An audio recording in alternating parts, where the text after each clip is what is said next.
Capítulo 6: Como a riqueza chega até nós. A ciência de ficar rico, de Wallace Wattles. Quando digo que não precisa de regatear pensando só em si próprio, não quero dizer que não precisa de regatear de todo, ou que está acima da necessidade de lidar com os seus semelhantes. Apenas quero dizer que não precisa de lidar com eles de forma injusta.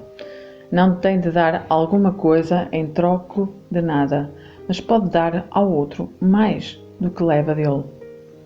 Não pode dar a toda a gente mais dinheiro em valor de mercado do que recebe, mas pode dar mais em valor de uso do que o valor em dinheiro que recebe do outro. O papel, a tinta e outros materiais deste livro podem não valer o dinheiro que pagou por eles, mas se as ideias sugeridas no mesmo lhe proporcionarem muito dinheiro, não terá sido enganado por quem o vendeu. Deram-lhe um grande valor de uso por um pequeno valor em dinheiro. Vamos supor que tenho um quadro de um grande pintor que, numa sociedade desenvolvida, vale milhares. Levo-o para Baffin Bay e, graças às minhas capacidades de vendedor, induzo alguém a dar-me pelo quadro um conjunto de peles no valor de $500. Nesse caso, prejudico-o, porque ele não vai dar qualquer utilidade ao quadro, não possui valor para ele e não acrescentará nada à sua vida. Quando nos elevamos acima do plano competitivo e nos voltamos para o plano criativo, podemos analisar as transações que fazemos e, se vendermos a alguém alguma coisa que não acrescenta valor à vida dessa pessoa, mais do que aquilo que ela nos dá em troca, podemos suspender a transação. Não precisamos de dar o golpe a ninguém no negócio. E se estivermos num negócio que prejudica os outros, devemos abandoná-lo imediatamente. Dê a todas as pessoas mais em valor de uso do que recebe em valor monetário. Então estará a contribuir para a vida do mundo em cada transação que faça. Se tem pessoas a trabalhar para si, deve lucrar com elas mais em valor monetário do que lhes paga em salários. Mas pode organizar a sua empresa de forma a reger-se pelo princípio do progresso. E cada empregado que desejar progredir poderá fazê-lo a pouco e pouco todos os dias. Pode fazer com que a sua empresa sirva os seus empregados tal como este livro o serve a si. Pode gerir o seu negócio como se fosse uma espécie de escada que os empregados que se deem ao trabalho podem subir para alcançar riquezas. E depois de lhes ser dada a oportunidade, se não o fizerem, não será por sua culpa. E finalmente, não é pelo facto de gerar a criação da sua riqueza a partir da substância informe que permeia todo o ambiente que essas riquezas se vão materializar do nada e aparecer diante dos seus olhos. Se, por exemplo, deseja uma máquina de costura, o que digo não é que pelo facto de projetar o pensamento da máquina de costura na substância pensante, a máquina vai aparecer do nada. Mas se quer essa máquina, retenha uma imagem mental da máquina com a certeza de que está a ser construída ou que já vem a caminho. Depois de formular o pensamento, tenha fé inabalável de que a máquina de costura está a caminho. Nunca pense nela nem fale dela com palavras que expressem dúvidas sobre a sua chegada. Reclame-a como se já fosse sua. Já é sua. Já é seu. Ela virá até si pelo poder da inteligência suprema, agindo sobre as mentes humanas. Se vive no Maine, pode ser que chegue uma pessoa do Texas ou Japão para lhe propor uma transação que resultará na obtenção daquilo que deseja. Nesse caso, o assunto será tão vantajoso para si como para essa pessoa. Não se esqueça nem por um instante de que a substância pensante atravessa tudo, está em tudo, comunica com tudo e pode influenciar tudo. O desejo da substância pensante por uma vida melhor e mais cheia gerou a criação de todas as máquinas de costura já produzidas e pode gerar a criação de muitas mais. E falo-á sempre que as pessoas fizerem por isso através do desejo e fé e agindo de uma certa forma. Pode com certeza ter uma máquina de costura em casa, tal como é certo que pode ter outra coisa qualquer que deseja e que pretenda usar para o desenvolvimento da sua vida e a vida de todos nós. Não hesite em pedir em grande. De bom grado o Pai vos concede o seu reino, disse Jesus. A substância original quer viver tudo o que é possível através de nós e quer que tenhamos tudo o que conseguirmos usar e que usaremos para viver uma vida de abundância. Agora, aqui assim eu vou explicar aqui esta frase: de bom grado o Pai vos concede o seu reino, disse Jesus. O Pai será a nossa consciência, é a nossa consciência.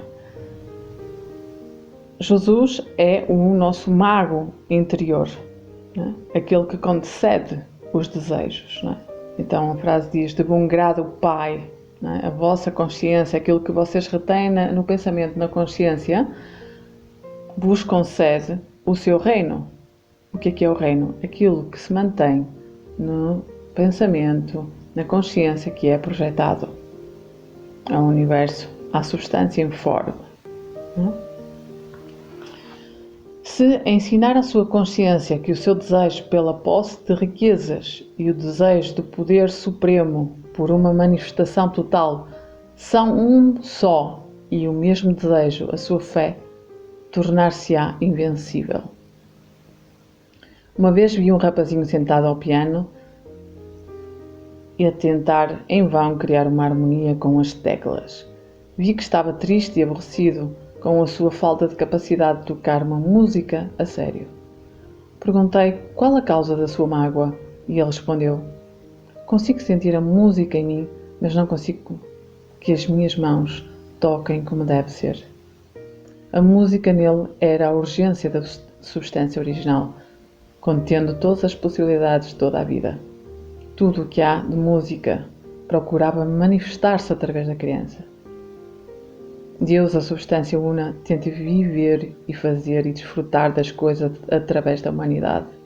Ele diz: quero que as mãos construam belas estruturas que toquem harmonias divinas, que pintem quadros gloriosos. Quero que os pés se ponham a caminho, que os olhos vejam belezas e que as línguas digam grandes verdades e cantem canções maravilhosas. Tudo o que há de possibilidade procura a sua expressão através das pessoas. Deus deseja que as pessoas que tocam música tenham pianos e outros instrumentos e os meios para cultivar os seus talentos ao máximo. Quer que os que apreciam a beleza se possam rodear de coisas belas. Deseja que os que são capazes de discernir a verdade tenham todas as oportunidades de viajar e observar. Que os que valorizam o vestuário se vistam maravilhosamente e que os que apreciam boa comida se alimentam luxuosamente. Deseja todas estas coisas porque ele próprio que desfruta delas e as aprecia. São a sua criação. É Deus que quer tocar e cantar e apreciar a beleza e proclamar a verdade e vestir roupas finas e comer boas refeições. É Deus que opera em vós, tanto o querer como o realizar, segundo a sua boa vontade, disse o apóstolo Paulo. Deus está dentro de nós. O desejo que sentimos por riqueza é o infinito que procura expressar-se através de nós, tal como procurou expressar-se através do rapazinho do piano. Por isso, não hesite em pedir em grande. A parte que lhe toca é focar-se nesse desejo e expressá-lo. Expressar o seu eu sou. Eu sou Deus atuando. Esta é uma questão difícil para a maior parte das pessoas e ainda retém a velha ideia de que a pobreza e o sacrifício agradam a Deus. Olham para a pobreza como algo que faz parte do plano, uma necessidade da natureza.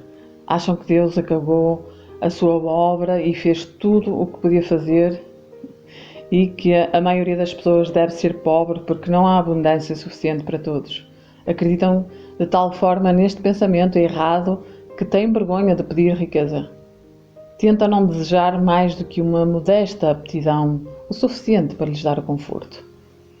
Recordo-me neste momento do caso de um aluno a quem disseram que devia ter em mente uma imagem clara das coisas que desejava para que o pensamento criativo das mesmas pudesse ser impresso na substância informe. Era um homem muito pobre e vivia numa casa alugada, só tinha aquilo que ganhava dia após dia e não conseguia interiorizar o facto de toda a riqueza estar ao seu dispor.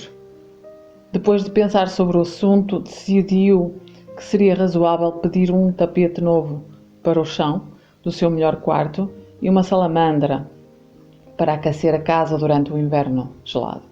Seguindo as instruções dadas neste livro, obteve essas coisas em poucos meses. Depois, apercebeu-se que não tinha pedido o suficiente. Passou a casa em revista e planeou todas as melhorias que gostaria de fazer nela. Acrescentou mentalmente uma enorme janela aqui e mais um quarto ali, até ser gravado na mente a sua casa ideal. E depois passou para os móveis. Com esta imagem completa em mente, começou a viver de certa forma e a movimentar-se na direção do que queria. E hoje é dono da casa e está a reconstruí-la de acordo com a sua imagem mental. E agora, com ainda mais fé, prepara-se para ir atrás de coisas mais grandiosas. Recebeu de acordo com a sua fé, e assim será consigo e com todos nós. Resumindo este capítulo, o que está hoje a ver, a sua imagem mental, as suas projeções, criam a sua realidade. Então, é preciso ter muita atenção naquilo que nós mantemos na nossa imaginação, na nossa mente, aquilo que nós estamos a pensar e o sentimento, porque não é só o facto de estar a pensar, é o sentimento, as nossas emoções, juntamente com os pensamentos repetidos diariamente, estão a projetar e a criar formas na substância informe que é o que vai ver na sua realidade física. Portanto, o que hoje, por exemplo, está a ver na sua realidade física são atitudes, pensamentos e emoções que manteve no passado e que agora está a vê-las como numa tela de cinema na sua realidade física. Elas podem ser positivas ou negativas para si. Cada um terá que descobrir e saber o que é bom, o que não é, para si próprio. Obrigada.